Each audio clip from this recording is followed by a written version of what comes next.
bonjour et bienvenue. Je suis Sandrine Planck et vous écoutez Les Nouvelles Filles de la Campagne. 2 fois par mois, je vais à la rencontre de femmes qui, comme moi, ont changé de vie pour tenter l'aventure en ruralité. Ce qu'elles ont en commun ? Elles ont redoublé d'audace. Pourquoi ? Eh bien, en allant vivre à la campagne, et comme si ça n'était pas déjà un sacré défi, elles ont changé de métier, développé une nouvelle activité, un projet, une passion, voire adopté un nouveau mode de vie.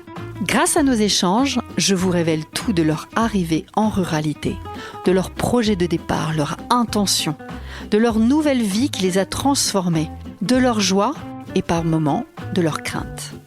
Je vous offre des témoignages motivants, rafraîchissants, qui vous feront, je l'espère, sourire, plaisir et peut-être vous donneront envie de sauter le pas ou simplement d'y réfléchir. Maintenant, je vous emmène dans ma campagne. Alors, 1 fois par mois, je pars à la rencontre d'une femme engagée contre les violences intrafamiliales en ruralité. Aujourd'hui, je suis à Vendoire, dans le Périgord vert, tout près de chez moi, pour rencontrer Marion Lafaille. Ensemble, nous allons parler de ruralité, de ses atouts, de ses difficultés, mais aussi du rôle de Marion au cœur de son village, de son engagement pour le dispositif Air en Dordogne. Et puis, cerise sur le gâteau, Marion est aussi chef d'entreprise.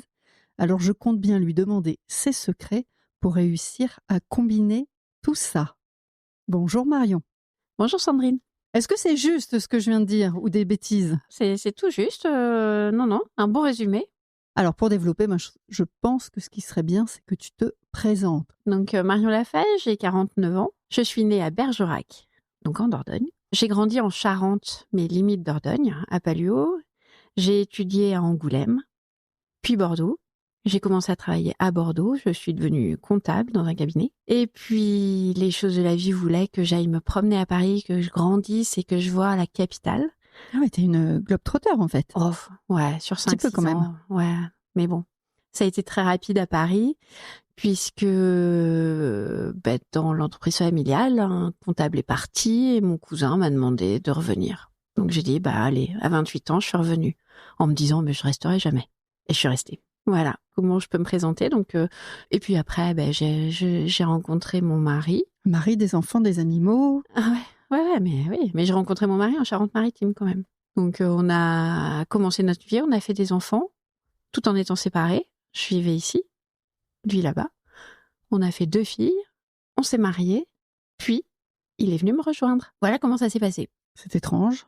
Mais c'est ce qu'ont fait mes parents, en fait. J'ai juste reproduit. Mais quand tu dis en Charente, ça veut dire qu'il était très loin ? Charente-Maritime, sur l'île d'Oléron. Ah oui ! 160 km, 140 km, 150 km, on va dire. C'est surprenant, mais c'est bien, ça se passe bien. Hein. Et là, il y est ou pas ? Non, ça va faire 12 ans qu'il est venu habiter avec moi, maintenant. Ah, ça fait que 12 ans ? Oui, ça fait 20 ans qu'on est ensemble et ça fait 12 ans qu'il est venu ici, habiter au Moulin. Mais en vrai, c'est le bon plan quand même. Peut-être de vivre...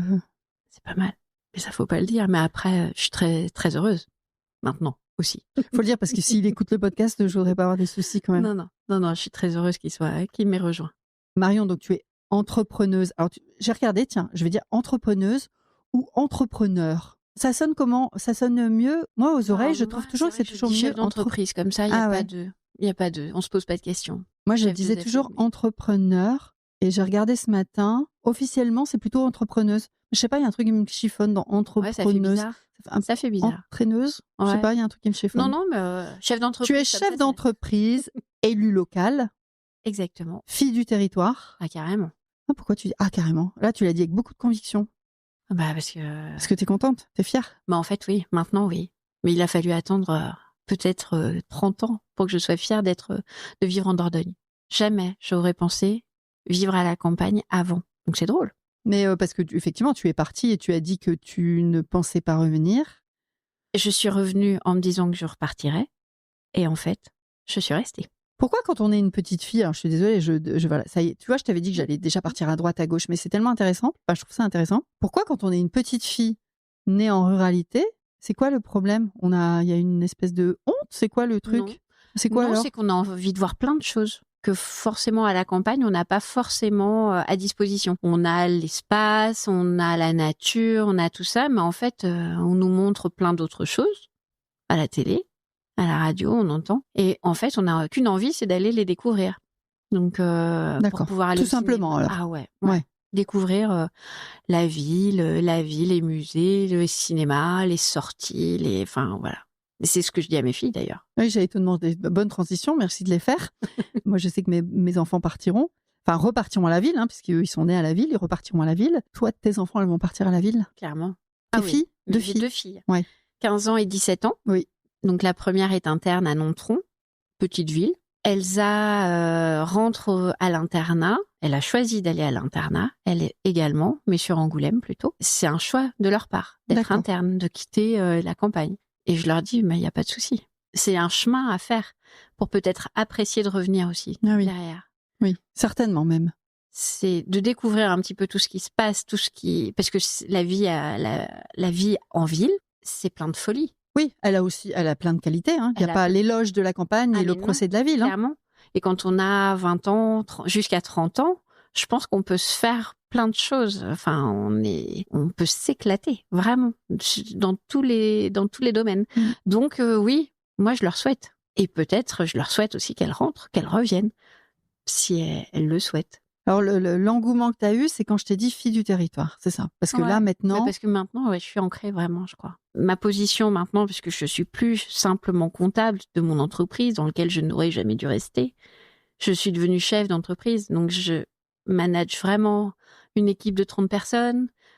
J'ai un relationnel avec eux. C'est une entreprise familiale. Je suis la grande maman de tout mon petit personnel. On le gère comme ça. Donc ça me plaît. Les choses ont fait que le précédent maire de la commune est venu me chercher et m'a proposé... Tu es maire de énormément de monde, toi, entre maman de 30 personnes dans ton entreprise, maman de 2 filles à la maison, maman d'un village. Je le vois pas comme ça. Peut-être pas maman, mais en tout cas, t'es mère. Mais je suis mère d'un village. M-A-I-R-E. Ouais. Et je suis chef d'entreprise d'un village. Ah oui, d'accord. On peut dire ça quand même. Dans une des questions que tu m'as posées pour préparer, c'est quel est mon rôle au sein de la commune? En fait, moi, je vois cette fonction-là comme dans mon entreprise. C'est-à-dire, on doit gérer notre commune. On a des salariés, un peu moins. Et puis, on a plein de choses qui grouillent autour. Ce sont nos habitants. Et il faut que tout se passe bien. Et il faut que nos habitants soient heureux. Il faut que... Tu fais du management? Si on veut. Plus tu recueilles les animaux... Et je recueille des animaux. Et dans toutes tes fonctions, tu es aussi donc référente pour le programme R sur les départements de la Dordogne. Oui, tout à fait.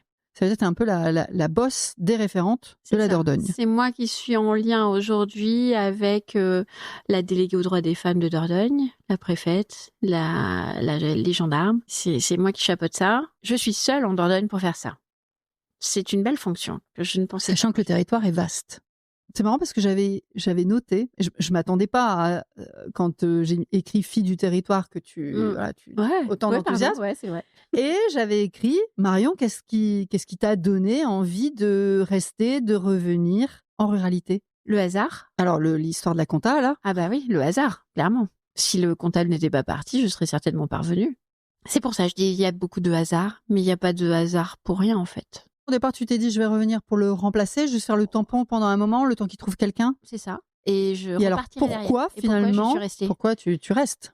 Parce que je me suis pris au jeu de sortir une entreprise de difficultés, de jouer un rôle au milieu d'autres personnes. Voilà. Et puis, j'ai rencontré mon mari 1 an après.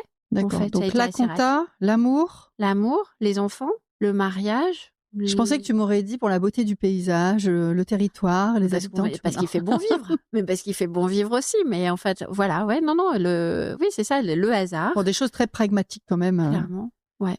Et en même temps, ça te faisait pas peur? Tu te disais, oh là là, revenir en campagne. Oh bah si, quand je suis revenue, je suis pas revenue ici à Vendoire. Je suis revenue en ville, à Ribérac. C'est la ville, Ribérac? Je connais pas encore. Oui, c'est notre ville-centre de la communauté de communes. D'accord. Combien d'habitants? 3500. Ça doit être juste... comme Thiviers par chez moi. Petite...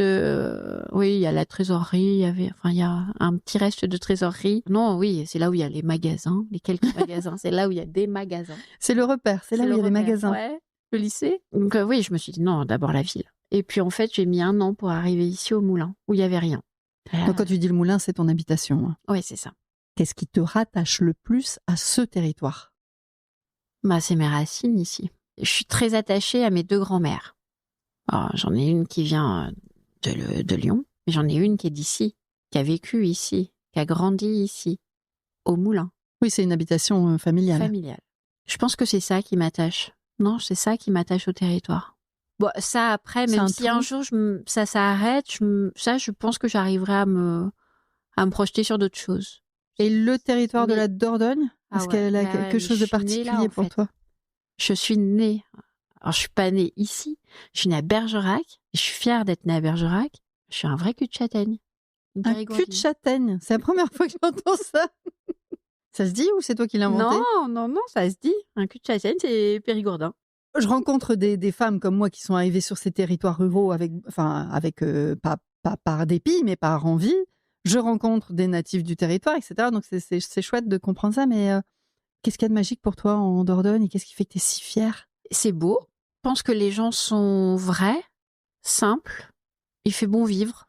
Après, il y a toutes les difficultés de notre territoire. La ruralité, l'éloignement de plein de choses, des difficultés pour avoir un peu plus de culture. Bon, si on n'a pas de mobilité, voilà, c'est C'est juste cuit. impossible. Ou alors après, faut vivre à Périgueux. Mais moi, je suis heureuse de vivre à la campagne aujourd'hui. Mais si j'avais 20 ans, je préférerais peut-être vivre à Périgueux. Non, je suis fière de vivre ici, en Périgord vert, à Vendoire particulièrement, parce que oui, c'est Parce que cher tu à m'as dit mon- que c'était le plus beau village de France. Ouais, bah oui, mais c'est vrai. Cécile me l'a dit aussi. Nathalie Ouais, Gavol mais oui. me l'a dit aussi. Ouais, Non, mais j'y oui, suis oui, passée, mais c'est oui. mignon. C'est mignon. Puis un énorme château. C'est ça. Mais qui vit pas assez. Mais bon, la Châtelaine fait beaucoup de choses quand même.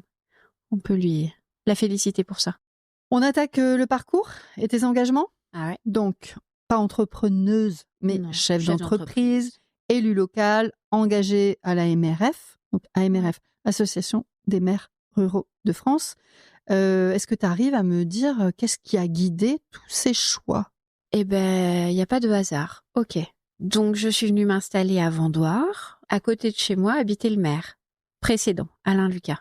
Donc, avec qui j'ai sympathisé. J'ai ramené mes filles aussi, parce que mes filles étaient parties à l'école quand même sur l'île d'Oléron. Puis, elles sont revenues ici. Donc, ramener 2 filles dans une école, c'est formidable. Hein, pour un maire, en général, on est très heureux. Donc, il m'a accueilli vraiment les bras ouverts. Avec le champagne? Ah oui, donc il a souhaité me faire rentrer au conseil municipal en 2014. Donc voilà, je suis rentrée en engagement simple avec 2 enfants en bas âge. Donc vraiment des premiers pas dans une collectivité. Donc c'est très intéressant. J'ai trouvé ça très intéressant. Donc C'est quoi ton rôle? T'avais quoi? T'avais la voirie? T'avais la... Ah non, moi le périscolaire, les écoles et puis le syndicat de l'eau.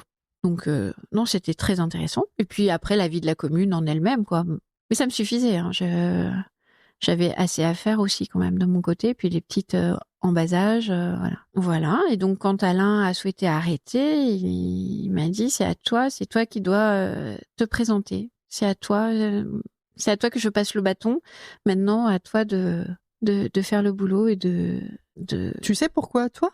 Parce que vous étiez nombreux. Enfin, je crois qu'il y avait d'autres personnes quand même. On était 11. Hein. Ah ouais. Donc, pourquoi moi? Peut-être parce qu'il a vu en moi ce côté un peu... Chef d'entreprise? Chef d'entreprise, ouais. Battant, volontaire, toujours dans les discussions aussi. Ça, c'est quelque chose qui m'impose, même si j'ai très envie de faire passer plein de choses. Mais il faut qu'on discute, en fait. Et ça me plaisait beaucoup. Donc voilà. Donc ça c'est venu naturellement. Les élections ont fait que j'ai été élue. Bingo, j'ai gagné le cocotier. Donc j'ai pris la mission à bras-le-corps, pas de souci, avec une super équipe. Ça fait combien de temps là? Ça fait 5 ans. Ça a été difficile. Le 2020, Covid, des prises de fonction un peu bizarres, mais j'ai eu la chance d'avoir le maire précédent qui m'a toujours épaulée en fait. Accompagnée. Ouais, alors que dans certaines communes, ça n'a pas été comme ça en fait. Quand il y a eu des départs ou des batailles de sièges, c'est plus compliqué. Mais moi, j'ai eu cette chance-là, donc c'est vraiment passé naturellement. Donc voilà, après, Et après, l'engagement. Alors, là, AMRF, déjà, tu connaissais la bah, AMRF? je connaissais parce que moi, quand je suis arrivée, du coup, alors les abonnements, qu'est-ce qu'on renouvelle? C'est Ah oui. parti. Donc la secrétaire me dit, bon, il y a ça, il y a ça, il y a ça. Ok, l'Union des maires, ok. L'AMRF, oui, c'est deux syndicats, on va dire, qui sont là pour nous apporter de l'information. Bien sûr. Moi, je les trouve hyper complémentaires. J'aime beaucoup la façon dont est construit les propositions d'information de la MRF. Et en même temps, j'aime beaucoup les formations qui sont proposées, nous, sur la Dordogne, avec l'Union des maires. Donc, je connais pas l'Union des maires. C'est le syndicat pour un peu plus grand, pour toutes les communes, mais toujours sur la ruralité. Hein. C'est l'AMF. Ah oui, c'est l'AMF, c'est ça. Ouais. Ah oui, d'accord, c'est l'AMF. Ok. Et donc c'est très complémentaire. Donc voilà, moi j'ai suivi j'ai suivi ces informations. Et tu as renouvelé l'abonnement? Ah j'ai renouvelé l'abonnement parce que voilà, c'était reparti. Et puis un peu par hasard, mais comme je dis, il n'y a jamais de hasard. Je vais le dire 3 fois au moins. Ce sera peut-être le titre de ton podcast. Jamais de hasard. Lise Dumer, la chef de projet, la chargée de projet R, qui travaillait avec Dominique Chapuis, envoie un message en reproposant en fait aux élus des départements la possibilité de mettre en place le réseau R sur leur commune. Violences intrafamiliales. Ok, donc là ça me tape. Je dis ok. Pourquoi ça tape? Parce que tu avais vu dans mon entreprise, j'ai été face à des violences intrafamiliales que j'ai gérées comme j'ai pu. Ah oui, au cœur de ton entreprise. Au cœur de mon entreprise. Tu as vu. Enfin, donc, en tout cas, tu as été confrontée à ce problème. À ça. Et après, ça remonte. Hein. Mais moi, je sais que mes grand-mères, elles ont vécu des choses parce que avant c'était différemment. Et donc, moi, mes grand-mères, elles m'ont construite. Et ça, c'est ancré en moi, en fait. Il faut que tu sois indépendante. Il faut que tu aies ton propre travail. Il faut que tu aies ta voiture. Il faut que tu sois mobile. Il faut que tu sois indépendante. Limite que tu fasses des études, que tu partes ailleurs. Oui, c'est ça. C'est ce que tu as fait. Et c'est ce que j'ai fait. Je les ai écoutées. Hein. Faut toujours écouter sa grand-mère. Ouais, c'est 2 grand-mères du coup. Là, sur le coup, c'est 2 grand-mères. Donc vraiment, et j'ai dit, mais en fait, ça a résonné en toi. Ça a résonné en moi. Et en fait, dans ma commune, j'avais pas connaissance de quoi que ce soit. Et j'ai dit, mais en fait, s'il se passe quelque chose sur ma commune, en fait, je sais pas. Je sais pas ce qu'il y a sur le territoire. Je sais pas ce qu'on a. Je sais pas tout ça. Donc, moi, j'ai répondu, oui, ok, moi, je veux bien. Mais comme ça, en me disant, ok, on sera peut-être 2, 3 en Dordogne à répondre. Et Lise m'appelle et elle me dit, oui, Marion Lafaille, bonjour. Vous êtes la référente départementale de Dordogne. Directement. Sans passer par la case prison, ni départ. C'est ça. Et sans être entrée dans le bureau de l'association des maires ruraux, quand même, de Dordogne. J'ai passé toutes les étapes. Et en fait, c'est Lise. Tu as eu ton diplôme direct. Qui a prévenu Alain Castan, donc le président de l'association des maires ruraux, en lui disant, ça y est, vous avez une référente départementale sur R. Puisque c'est quelque chose que lui avait mis en avant également lors du congrès des maires ruraux à Aimé. Donc, du coup, je dis, ok. Et il m'a invité à une réunion de bureau. Je suis rentrée dans le bureau un peu comme ça, mais vraiment par hasard, par l'invitation d'Alain Castan, en fait. Et puis, petit à petit, donc, avec Dominique Chapuis, ils nous ont invités à Dijon pour être formés sur les violences intrafamiliales, nous expliquer par diverses réunions en web, en visio, etc. Voilà, comment entreprendre cette démarche de faire un réseau R sur le territoire. Oui, parce que pour que nos auditeurs et nos auditrices comprennent bien, parce qu'effectivement, en termes de référente R, tu n'es pas la première, mais là, toi, par contre, tu chapeautes d'autres référents et référentes sur le territoire. Un maillage, tu chapeautes le maillage des acteurs, des élus dans les communes. Sur la Dordogne. Tu as une équipe. Je suis la chef d'équipe, donc mon rôle en Dordogne, c'est vraiment de faire ce maillage-là. Donc moi, mon souhait, c'est que dans chaque commune du territoire de Dordogne, qu'on puisse avoir un élu référent qui soit formé, sensibilisé à la violence intrafamiliale. Donc aujourd'hui, donc depuis janvier 2024, je fais le tour des communautés de communes de Dordogne pour présenter aux maires présents lors de ces réunions ce qu'est le référent R, pour que dans leur commune, ils votent par délibération la nomination d'un référent volontaire. Une communauté de communes, c'est quoi? C'est la réunion en fait de toutes les communes du territoire de l'intercommunalité. Donc moi, je présente cette action, je la présente comme une action, une mission, devant les maires de l'interco. Donc là, je peux pas être plus en face que c'est vraiment là, je me retrouve par exemple quand je l'ai présenté à Ribérac devant 44 maires. Je les mobilise. Une fois qu'ils ont fait leur délibération dans leur conseil municipal, ils m'envoient. Les secrétaires de mairie m'envoient la délib, m'envoient les coordonnées. Moi, j'ai ma petite liste. Et après, je les contacte. Et je les contacte pour leur proposer des réunions. Donc, ce qu'on a fait en 2024, c'était mon début. Donc, j'ai fait la réunion de présentation au mois de septembre à Périgueux, donc dans une grande ville, mais centrale pour la Dordogne, où là, j'ai réuni les 40 délégués que j'avais à l'époque. Une fois que tu as des référents ou des référentes, parce qu'on peut avoir des hommes aussi, oui, bien sûr, carrément. Moi, je vais dire que j'ai 20% d'hommes. Après, là, toi, ton rôle, c'est de continuer à les former, à les accompagner, à les guider. Oui. Pour travailler sur leur territoire. C'est ça. En fait, on fait donc là, on a fait un premier atelier en début d'année sur la définition en fait de la violence intrafamiliale. Donc on faisait un jeu de rôle avec des élus qui se retrouvent face à des victimes et comment on réagit. Comment on va se comporter. On avait 2 jeux de rôle bien distincts et ça a été très apprécié en fait par les référents parce que on avait des référents élus et des secrétaires. Oui, parce que les secrétaires, elles sont aussi aux premières loges de. Enfin voilà, on ouvre la porte, c'est d'abord la secrétaire et après on peut avoir l'élu. Premier atelier, c'était la définition de la violence intrafamiliale, donc ça c'était en février et mars. On fait un deuxième atelier, donc mon deuxième atelier, ça se fera en fin d'année sur Bergerac et Périgueux. Une réunion de présentation de la justice. Donc là, avec les procureurs, où les procureurs, pendant 2h30, vont expliquer en fait leur système qui a ses limites et qui a son propre, son fonctionnement et qu'il faut intégrer pour pouvoir apporter le maximum d'informations quand on veut faire un signalement et savoir exactement ce qu'il faut y mettre pour pouvoir être le plus précis et enclencher quelque chose. Parce que si on fait juste un signalement en disant j'ai vu ça, ça, ça sert pas à grand chose. En fait, il faut vraiment préciser tout ça. Donc voilà, c'est vraiment une réunion de formation-information.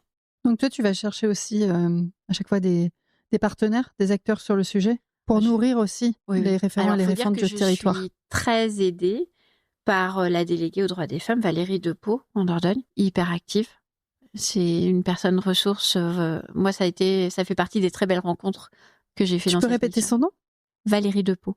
Sonia Volk, chef de gendarmerie, adjudant-chef de gendarmerie de Périgueux, qui, elle, est vraiment spécialisée dans la violence intrafamiliale. Elle gère son équipe de 4 gendarmes pour aussi prendre en charge, faire de la formation.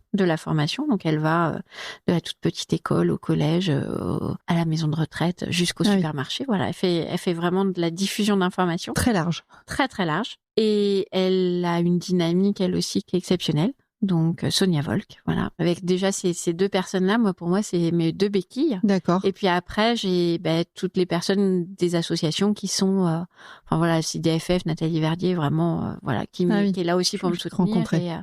Et donc ensemble, ça nous permet d'avancer sur des propositions pour nos élus pour qu'ils puissent avoir des cartes en main en cas de difficulté. Hormis le fait que tu aies eu un cas de violence intrafamiliale dans ton entreprise, et hormis le fait que tes grands-mères t'ont inculqué une manière de réfléchir, des valeurs, etc., de la dépendance patati patata, est-ce que tu savais qu'il y avait autant de violences intrafamiliales en ruralité ? Toi, tu es née ici, tu as vécu quand même longtemps. Est-ce que tu avais connaissance ? Parce que les chiffres, c'est 47% de violences intrafamiliales ont lieu en ruralité, sachant qu'on est 33% à y vivre. Non, c'est énorme. Et aujourd'hui, on sait que 80% en fait des affaires de gendarmerie, c'est de la violence intrafamiliale. Donc voilà. Oui, comme on disait aussi, les affaires de procureurs, elles traitent que ça. C'est ça. Donc non, j'imaginais pas ça en fait. Et en discutant, en rencontrant des victimes, des personnes engagées également qui ont été victimes, ça touche tous les milieux, tous les milieux. Il n'y a pas de milieu spécifique, générationnel. On se dit waouh. Enfin voilà. On répète. Ah oui, tu veux dire que ça se répète ? Ça se répète. Voilà. Et quelle honte. Donc aujourd'hui, la parole se libère, mais quelle honte. Les victimes, elles ont honte. En fait, elles sont coupables. Elles sont la cause. Elles sont... Et ça, jamais j'aurais imaginé ça, en fait. Qu'elles portent ce poids-là. Donc, ça vraiment, je les porte. Ça m'a attaqué de plein fouet. Et puis voilà, enfin, on peut pas aujourd'hui se dire qu'en 2025, on est à ce stade-là, en fait, de niveau d'insécurité et de non prise en compte d'égalité. Est-ce que ça a changé ton regard sur la ruralité? Un petit peu. Mais peut-être que ça m'a fait m'accrocher encore un peu plus à mon territoire en me disant que non, on a quelque chose à faire ici. Que c'est pas normal. Mais je me dis qu'en ville, c'est peut-être pas mieux, hein. Non, non. Tu vois, le regard sur la ruralité, moi, ça me fait un peu froid dans le dos. Je me suis dit, dis donc, Moi, j'imaginais. comme une espèce de honte aussi. Moi, je me je dis me une espèce de disais honte. qu'en ville, il y avait plus de violence. J'imaginais pas ces chiffres-là. Quand j'ai vu les chiffres de Dordogne, je me suis dit que quand même, on n'était pas. Est-ce qu'on a des chiffres par justement département, région? Ah oui, on en a. Hein. Ah ouais? Oui. Ah, tu vois, ça, je ressort, connais par pas. la Et alors, on gendarmerie. en On est est à où, nous? 1300 cas en 2024. Mais en pourcentage, ça représente quoi par rapport aux autres? On est un département normal. C'est horrible. Oui, c'est ça. On est petit de la norme. Donc, c'est moche. Il y a des départements qui sont pires, mais il y en a qui sont un petit peu mieux. Mais on fait partie vraiment de la moyenne. Et c'est ce que j'explique quand on me dit ah non, mais il y en a pas chez nous. Hein. Les gens te disent ça? Ouais. Moi, j'ai des élus qui m'ont dit non, meuf, on n'en a pas chez nous. J'ai dit, alors, vu les statistiques, moi, je pense que tu as 2 cas dans ta commune. Donc, Ouais. tu peux forcément en avoir. Hein. Voilà. Quand on parle de violence intrafamiliale, faut pas oublier que ce n'est pas que Les hommes envers les femmes battues. Hein, est-ce que tu peux nous donner ta définition des violences intrafamiliales? La violence intrafamiliale, oui, je peux te donner la définition. La violence intrafamiliale, c'est toute violence envers une personne qui est plus faible, du coup. Donc, ça peut être un homme sur une femme sur un homme, des parents sur leurs enfants, des enfants sur leurs parents. Et après, on a aussi cette violence qui vient avec des enfants handicapés par les parents qui s'insinuent, c'est-à-dire que c'était pas quelque chose de latent, mais comme la vieillesse aussi, mais avec la fatigue, avec les années, avec l'impatience, on devient violent sans le vouloir vraiment, mais on ne supporte plus en fait la difficulté de ses enfants handicapés ou de son conjoint handicapé, de la vieillesse, et on devient violent. Et ça devient de la violence intrafamiliale. Okay. Voilà. Donc elle est vraiment générale. Alors, on a aussi les enfants homosexuels qui révèlent leur homosexualité, qui ne sont pas reconnus par leurs parents. Enfin voilà, c'est vraiment général. Et quand j'explique aussi en réunion, enfin en présentation, en communauté en interco, que la violence, elle se dessine. Voilà, il n'y a pas que les femmes, c'est la grande majorité, c'est 80% des cas, mais que on a des hommes qui sont violentés, psychologiquement principalement, mais ça arrive énormément. Et on a tous les enfants qui sont co-victimes ou victimes des violences que se donnent leurs parents. Oui, aussi, oui. Donc voilà, il n'y a pas oh ben elle l'a bien cherché, il a qu'à se barrer, c'est pas très grave, c'est leurs affaires. Non, il y a les enfants qui vivent au milieu de tout ça aussi. Et eux, ils n'ont rien choisi, et ils subissent, et ils font avec. Quelles difficultés tu rencontres sur le territoire de la Dordogne pour déployer le dispositif R? Ben, j'ai encore des collectivités, des communautés de communes, des des intercos, qui ne m'ont pas ouvert la porte. Voilà, j'ai écrit. On va pas forcément donner de nom, mais pourquoi? Pourquoi, je ne sais pas. Est-ce que je pense que j'ai été claire quand même dans la présentation. Est-ce que cette action est emportée par l'association des maires ruraux?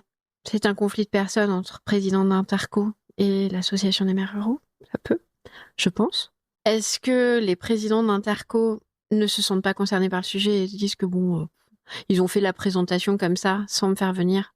Moi, c'est ce qu'on m'a dit. Hein. On m'a dit, non, le président va faire une présentation de votre action et j'ai personne, donc c'est que ça fonctionne pas. Et donc, j'ai quelques intercos comme ça. Donc, je me dis, c'est pas grave. Ce que je construis là, on continuera prochainement. C'est ce sera la prochaine action. C'est un peu se voiler la face ou tu sais l'autruche là oui, certainement. Ouais, où il y a pas ça chez nous, un peu ce que tu disais. Dans ces territoires-là, ils ont les mêmes difficultés que nous, hein, je pense, voire peut-être plus, parce que moi, je suis en contact avec des associations et ils sont clairement confrontés à des difficultés. Mais quand on planning familial, etc. Rien que les logements sociaux. Les logements sociaux. Donc voilà, et puis le CDFF, enfin eux, ils chapeautent quand même pas mal de choses et du coup, ouais. Ok, donc quand même des difficultés. Il y a quelques difficultés.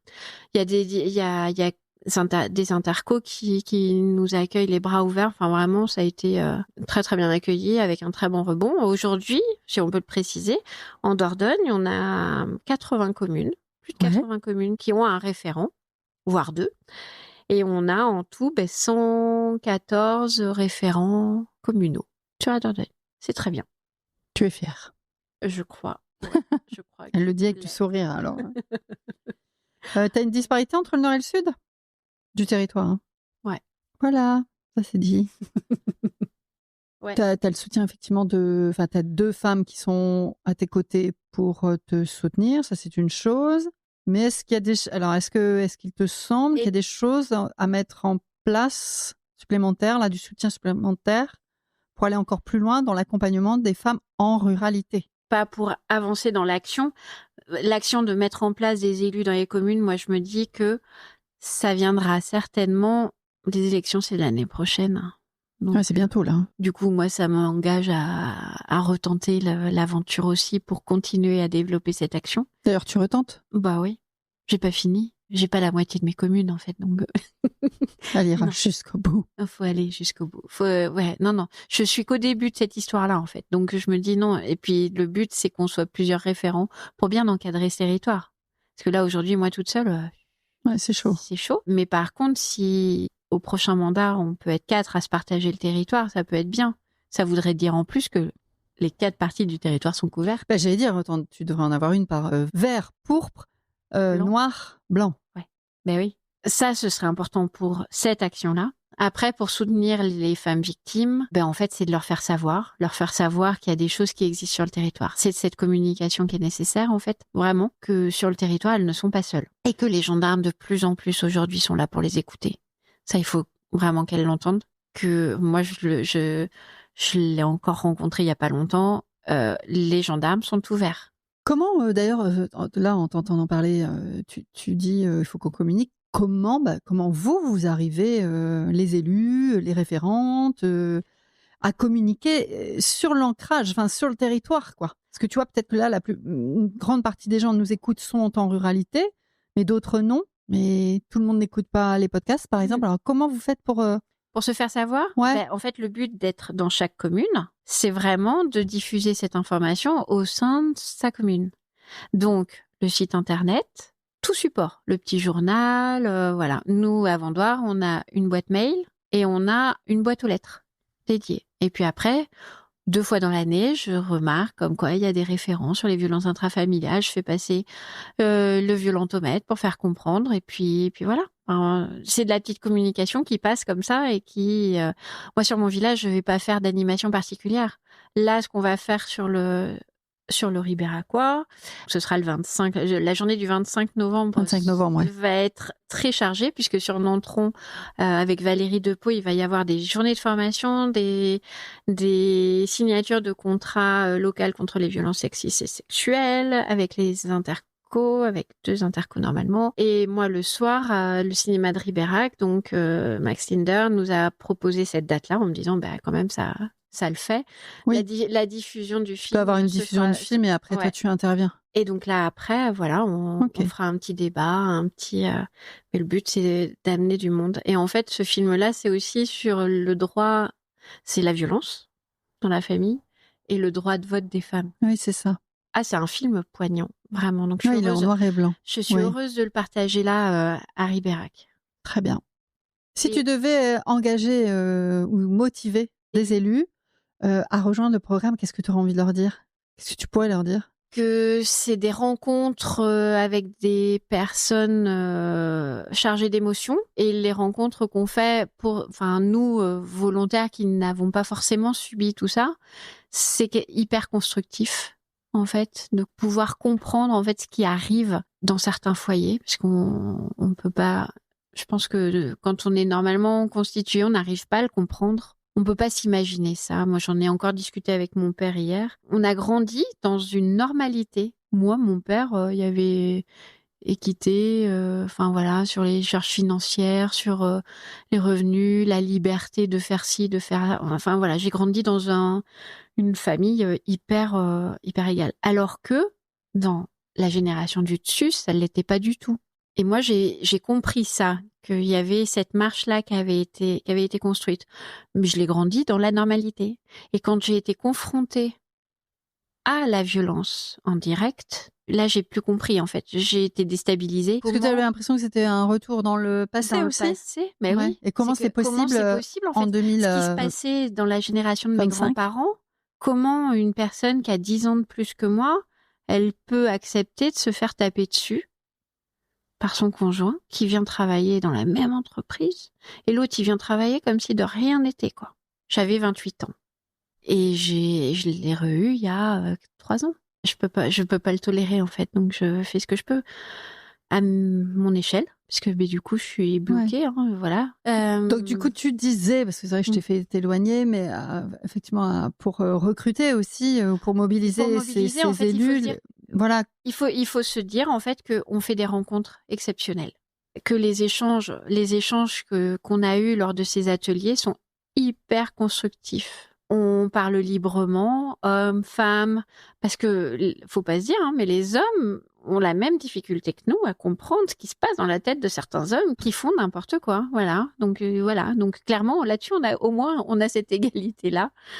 Et c'est chouette. Et ils ont le même cœur que nous à se dire que non, il faut arrêter ça, il faut voilà. Donc c'est beau et c'est hyper motivant quand on sort d'un atelier comme on est sorti là des 2 premiers ateliers. Ça fait vraiment. Donc tu parles bien des ateliers qui sont dispensés par la MRF? Non, par nous. Ou là, oui, c'est des ateliers que toi tu inities, pardon. Nous, on a initié. Je pensais que tu parlais de ton accompagnement, enfin de toi, comment tu as été accompagnée. Ouais. Ok. Ah non, là c'était hyper professionnel et tout ça, c'est vraiment très bien. Nous, c'est un petit peu moins professionnel, mais enfin, on a nos intervenantes qui sont au contact des victimes comme des auteurs d'ailleurs, et du coup, non, c'est très constructif, mais ce qui est important, c'est l'échange qu'on a avec les autres référents et qui peuvent évoquer les difficultés qu'ils ont rencontrées. En fait, vous vous nourrissez aussi les uns des autres. Ou s'épauler aussi, parce que j'imagine qu'à des moments, c'est quand même pas facile. Ouais. Mais là, c'est ce que je leur indique maintenant, parce que dans certaines intercos, ils sont nombreux.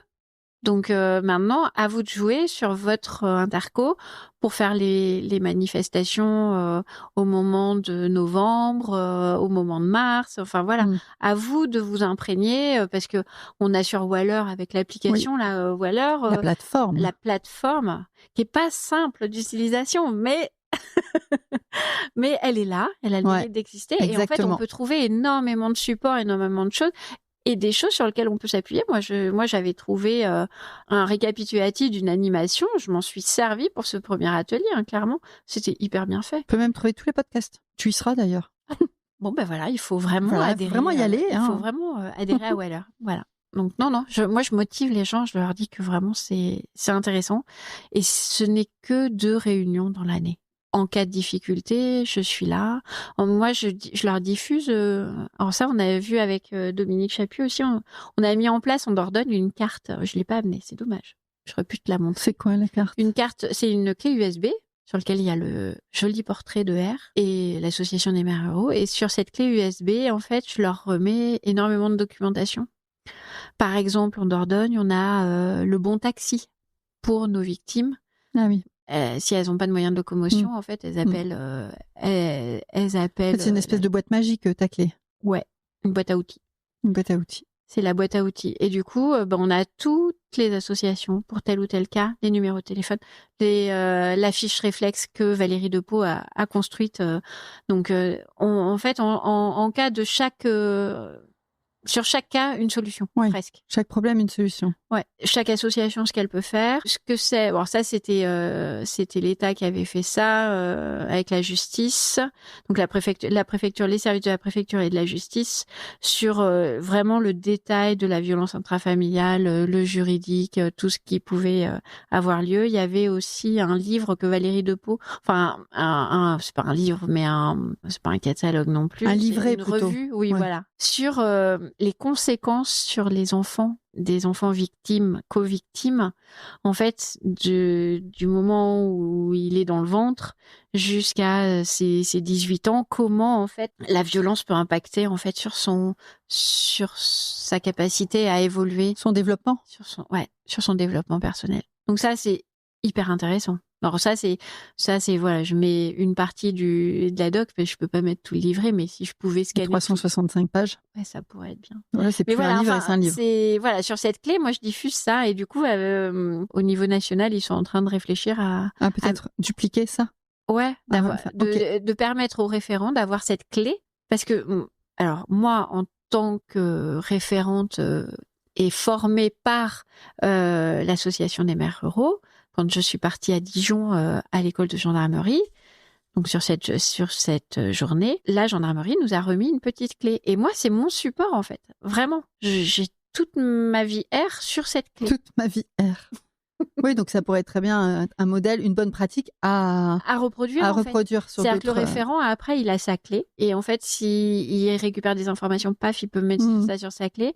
Et puis, il se dit, si j'ai un souci, paf, j'ai ma clé. En fait, on ne sait jamais où sont ses affaires. Mais là, au moins, c'est clair.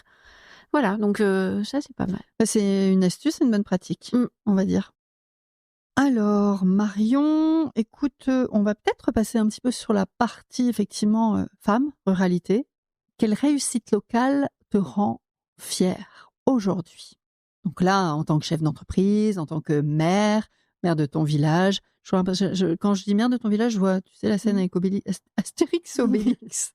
Chef de ton village aussi. Qu'est-ce qui te rend la plus fière dans tous tes engagements en ruralité? En fait, c'est ce qui me rend le plus fière, c'est d'avoir dans la collectivité, dans l'entreprise familiale, réussi à faire perdurer, progresser une entreprise, voilà, dans un secteur en particulier, de faire vivre 30 familles sur ce territoire. Dans ma collectivité, c'est le savoir vivre ensemble, c'est-à-dire que générationnel, essayer de voir les jeunes, les moins jeunes, d'essayer de faire communiquer tout le monde. C'est pas facile, parce que nos personnes âgées, quand elles restent chez elles, elles sont quand même hyper isolées. Alors donc d'essayer de faire des choses. Moi, on a mis en place un nouveau comité des fêtes avec des Normands qui sont arrivés là par hasard. Des Normands. C'est une expression ou c'est vraiment des Normands? C'est vraiment des Normands qui ont acheté le camping de Vendoire et des jeunes trentenaires, quarantenaires. Je fais une aparté, mais tu as beaucoup de néo-ruraux comme moi. Enfin, on appelle ça des néo-ruraux, c'est pas toujours. Qui viennent, qui sont installés là ou... Pas tant. Non, pas tant. Mais là, clairement, pour une entreprise, c'est une entreprise économique. Bien sûr. Ils s'occupent du loisir, mais non, c'est un jeune couple hyper dynamique avec 2 enfants. Quand ils sont arrivés, clairement, j'étais triste de perdre les précédents. Ouais. Parce que c'était mon premier adjoint, c'était une très très bonne amie avec qui je faisais du yoga et tout, que j'ai rencontré avec le mandat. C'est bien aussi de ramener de la nouveauté, d'avoir un autre regard peut-être. Mais clairement, ouais. Clairement. Et puis ils sont hyper joyeux, hyper festifs, donc c'est hyper, c'est très revigorant. Donc là, dans tes fiertés, tu disais sur ta commune, c'est d'essayer de faire en sorte que la sauce elle prenne entre tous les gens. Pour dynamiser ta commune. Donc le comité des fêtes est reparti l'année dernière. Et le but du comité des fêtes, c'est... donc l'été, il se passe plein de choses. C'est bon. C'est pas la peine d'en rajouter. Ouais. Mais par contre, dans l'année... à partir d'octobre jusqu'à avril, tout à fait. Là, on fait Halloween, l'apéro d'Halloween, le repas. À Noël, l'apéro de Noël. Le repas des voisins au mois de février, parce que c'est décalé, mais c'est très bien. Et l'année dernière... La chasse aux œufs avec Pâques? On le fait aux tourbières. Alors, chasse au trésor, donc sur terre ou sur les tourbières. D'accord. Avec des canoës. Donc, c'était super. La dernière activité, moi, j'ai trouvé ça top. Donc, voilà. Et le but, c'est vraiment... là, c'est pour le village.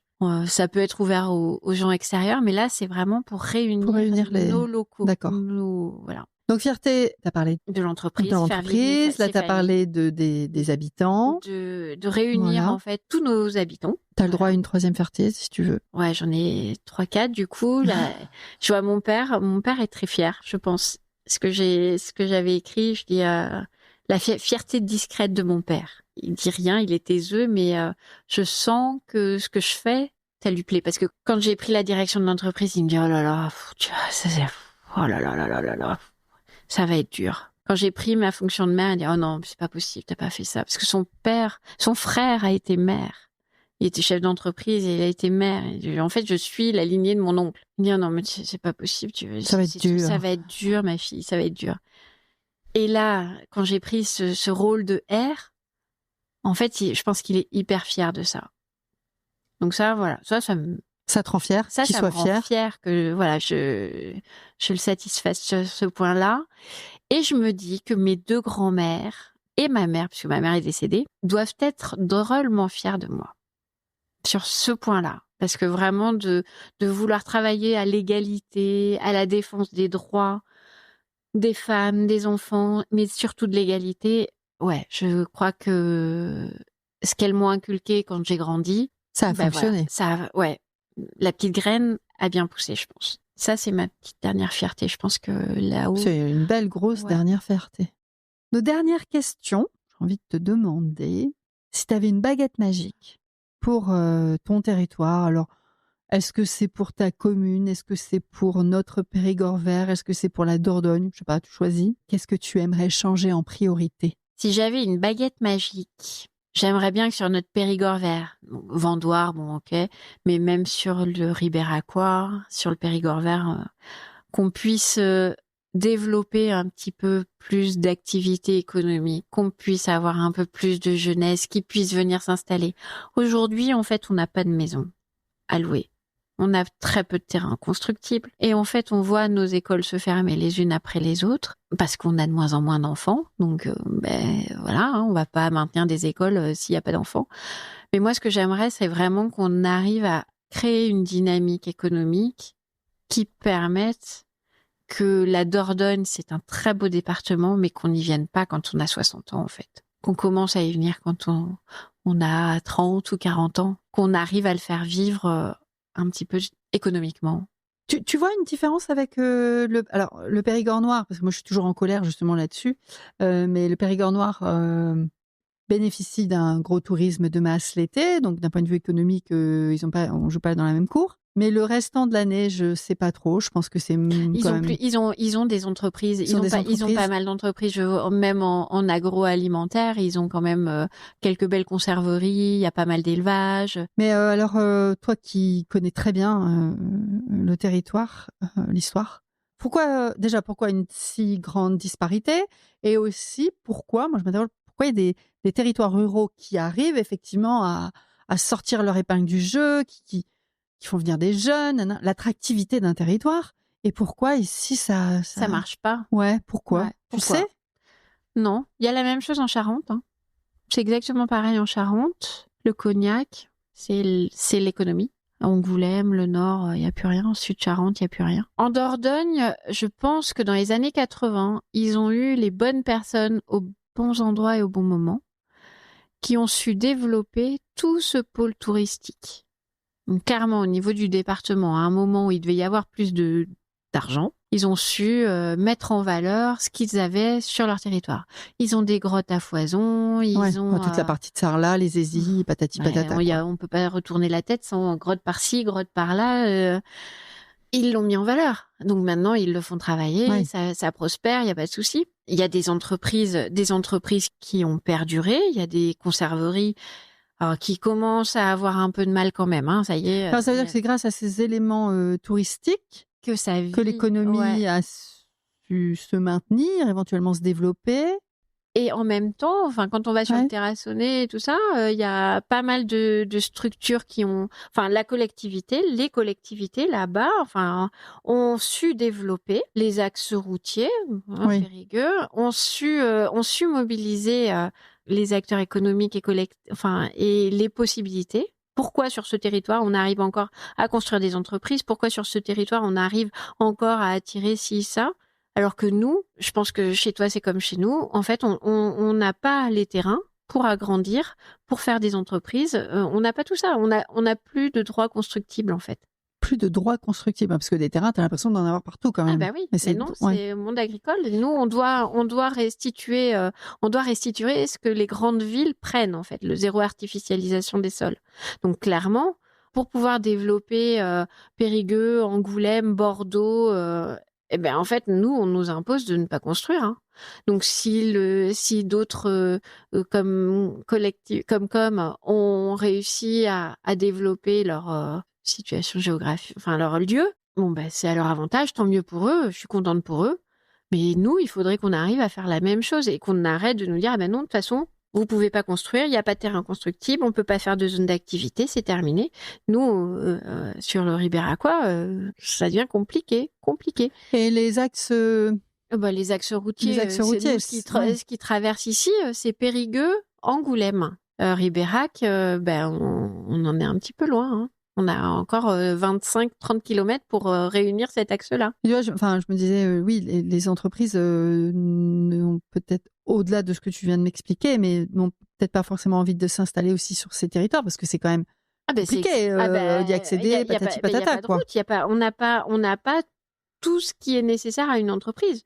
Déjà, on n'a pas la main-d'œuvre, on n'a pas les logements disponibles pour faire venir de la main-d'œuvre, et après, il nous faut des axes routiers. La nationale 10, la 89, voilà, on est loin de tout ça. Clairement, comment une entreprise peut venir s'installer ici? Toi qui as une entreprise, tu sais de quoi tu parles. Clairement. Si je devais monter mon entreprise aujourd'hui ailleurs, alors l'eau, l'électricité, l'assainissement, c'est des trucs, les autorisations d'État, puisque c'est des activités bien spécifiques. Là, j'ai l'impression qu'on cumule plusieurs handicaps. Oui. Mais il faut avoir une volonté politique à développer tout ça. Moi, je dis que l'Interco doit être un facilitateur pour nos communes, et après, de l'Interco, l'échange avec le département et nos hommes politiques, en fait. Et c'est vraiment ce cheminement. Moi, on dit la commune, le département, ok. Après, nous, la commune, on n'est rien. On n'est plus rien. Oui, bien sûr. J'ai une secrétaire qui est là 2 jours par semaine. Puis moi, de toute façon, j'ai une entreprise. On avait un super projet. Les associations l'ont cassé, nickel, c'était parfait. Donc, on avait, nous, un projet de piste de roulage. Donc, c'était le circuit automobile. Non, c'était pas un circuit automobile, c'était une piste de roulage qui permettait à des voitures de rouler, à des particuliers qui voulaient aller s'amuser de rouler. Mais on aurait pu faire rouler des vélos, des rollers, faire des cours sur 3 kilomètres, de faire des cours pour apprendre à faire du vélo, pour faire des choses ludiques. Et dans ce projet-là, il y avait la restauration de sellerie, la restauration de moteurs, tout ce qui était vieille mécanique, le travail Moi, j'ai un monsieur qui s'est installé, qui décape les carrosseries, donc pour faire de la peinture et tout ça. Enfin, il y avait tout un écosystème économique qui se mettait sur les véhicules anciens. Et nouveaux, mais principalement anciens. Nous, à Vendoire, on a une association où on regroupe des véhicules anciens, en fait. Donc, voilà, c'était une dynamique. Il y a des Antilles qui ont fait casser. À chaque fois qu'on peut avoir un petit projet, on a des Antilles qui viennent casser les petits projets qu'on peut avoir. Ça, c'est quand même hyper compliqué. C'est pour ça que je dis que je veux des jeunes. Je souhaite avoir des jeunes qui ont envie de développer un territoire et pas avoir des gens qui arrivent à 60 ans, qui ne supportent plus le bruit de la ville et qui veulent avoir la tranquillité et la vue de la campagne, en fait. Parce que quand ils arrivent à la campagne, ils achètent leur maison et la vue. Alors oui, c'est joli et tout, mais en fait, ils ne supportent plus rien. Ils veulent la tranquillité. Non, en fait, notre territoire, il a besoin de vivre comme bien sûr. comme le fait la ville. Je suis d'accord. Hein. Moi, ça me. Voilà. Donc c'est ça, ma petite baguette magique, c'est une grosse baguette magique quand même. Parce que là, elle est un peu lourde. Elle est costaud, mais oui, oui. Moi, c'est surtout au départ, ça m'énervait quand je suis arrivée, c'était de voir cette telle disparité entre le nord et le sud. Ou ne serait-ce que tu vois tout ce qui est même émissions de télévision, médias nationaux qui ne parlent que de. La Dordogne n'existe que par Sarlat et Bergerac. Ouais. Le reste n'existe pas. Tu te dis, mais merde, quoi. On a travaillé sur l'Interco. On a travaillé sur le développement du Périgord ribéracois au niveau du tourisme. Parce que les nouvelles chargées de mission, quand elles sont arrivées de Paris, d'Angoulême. J'ai dit, mais en fait, il n'y a pas Ribérac sur les cartes. Un gros trou. Il y a Brantôme. Je crois qu'après, plus loin, il n'y a plus grand-chose. Hautefort. Oui, Hautefort, éventuellement. Mais après, Saint-Jean-de-Col, Brantôme et Hautefort. Voilà, c'est tout. Ouais. Et sinon, il n'y a rien, en fait. Il n'y a rien à voir. Alors que c'est pas vrai, quoi. Alors que c'est beau, eh ben on a travaillé. Donc nous, sur notre territoire, ça s'appelle le Périgord inattendu, parce que quand les boîtes qui nous ont aidés à travailler sur notre tourisme, enfin en fait, ce qui est drôle chez vous, c'est qu'il y a des pancartes, t'essayes de les suivre, au bout d'un moment, t'es perdu. C'est le Périgord inattendu, c'est-à-dire que tu tombes sur un truc qui est pas du tout ce que tu cherchais, mais c'est peut-être pas si mal. Alors comme je l'avais dit, moi j'étais allée à Paris avec notre interco, parce que la Dordogne, quand même, le département de la Dordogne fait des choses à la maison de la Nouvelle-Aquitaine à Paris. On a une maison de la Nouvelle-Aquitaine qui est là pour mettre en valeur notre territoire. La Nouvelle-Aquitaine, c'est grand. Super grand maintenant, c'est la moitié de la France presque. Donc, et du coup, on était allé là-bas en renfort. Et je dis, mais en fait, c'est là qu'il faut diffuser notre Périgord inattendu, le radeau, les tourbières, la barque, les artisans d'art. Du coup, elles ont diffusé, mais c'est pas évident. Puis, qu'on avait rencontré des gens qui sont tordus. Il y a des Parisiens qui arrivent, qui pensent que ça va marcher direct, leurs petites affaires. Ah non, mais il faut le construire. La dernière question. Allez, la toute dernière, mais elle est peut-être la meilleure. Je ne sais pas. On verra. Qu'est-ce qui te donne de l'énergie au quotidien ? Je crois que c'est ma famille qui me soutient derrière tout ce que je fais. Donc, ma famille, les rencontres que je fais, donc les rencontres mes habitants, l'interco, les rencontres avec l'association des maires ruraux, toutes ces personnes que je rencontre, ça me nourrit énormément. Voilà, je crois que c'est ça qui me motive. T'as oublié de parler de moi. Ah, pardon, Sandrine. Je rigole. Tu fais partie des rencontres, en fait, que j'ai fait par l'association des maires ruraux. Tout à fait. Voilà. C'est quand t'as dit ça, j'ai dit... Ah oui. Non, mais c'est ça qui est intéressant. Ces rencontres-là, voilà. Je suis très heureuse de t'avoir rencontrée, Sandrine. Merci. Merci beaucoup. Est-ce que tu penses que tu as oublié de nous dire quelque chose ? Est-ce que tu penses avoir tout dit ? Phrase de fin, message pour terminer ? Oui, écoute, j'espère vraiment que notre territoire, comme on disait, notre Périgord vert pourra évoluer d'une façon qu'on aura une joie de vivre et une joie d'attirer des familles et des personnes, de nouvelles rencontres. Oui, qu'on fasse venir de nouvelles personnes. Qu'on soit fiers. Qu'on soit fiers de nous, comme on peut l'être. Je suis fière de vivre dans le Périgord vert. Et j'y suis très heureuse et j'aime quand on me dit on est heureux d'habiter ici. Comme j'ai sur mon village des gens qui sont arrivés il y a 3-4 ans et qui sont heureux d'avoir choisi Vendoire. Le plus beau village de Dordogne. Le plus beau village. De France ou de Dordogne ? Je reste modeste, mais je pense qu'on pourrait peut-être aller sur la France aussi. Ouais. La Nouvelle-Aquitaine alors ? Bon d'accord, allez, la Nouvelle-Aquitaine, on va rester... Bon, on va dire la Nouvelle-Aquitaine. Eh bien, écoute, Marion, je te remercie. Merci Sandrine. Pour cet échange. Et puis, on se retrouve en septembre. Voilà, cet épisode est diffusé en septembre. Ah bah tiens, là, on va dire que je parle en live, là, mais je pense que ton épisode sera diffusé à peu près au moment du congrès, parce que ce sera fin septembre, et le congrès a lieu fin septembre. À Poitiers. À Poitiers. Voilà, donc on se retrouve à Poitiers fin septembre, et en même temps que la diffusion de ton épisode. Merci beaucoup, Sandrine. À bientôt. À bientôt. Merci pour votre écoute, merci d'être resté jusqu'au bout de notre échange et si vous voulez continuer à m'encourager et surtout à faire connaître le podcast, eh bien vous pouvez mettre 5 étoiles et un commentaire sympathique sur Apple Podcast et Spotify. Surtout, vous n'oubliez pas de vous abonner à la chaîne de podcast pour être notifié des nouveaux épisodes. Et si vous voulez faire partie de la communauté des nouvelles filles de la campagne, eh bien abonnez-vous à la newsletter. Alors soit vous m'écrivez sur les nouvelles filles de la campagne @gmail.com, tout attaché en minuscules, ou vous me contactez sur les réseaux sociaux des nouvelles filles de la campagne, Instagram et Facebook. Je vous dévoile les coulisses des nouvelles filles de la campagne, des tips, des astuces, des sujets, la sortie des nouveaux épisodes et plein d'autres surprises. Alors un grand merci et je vous dis à bientôt. Ciao!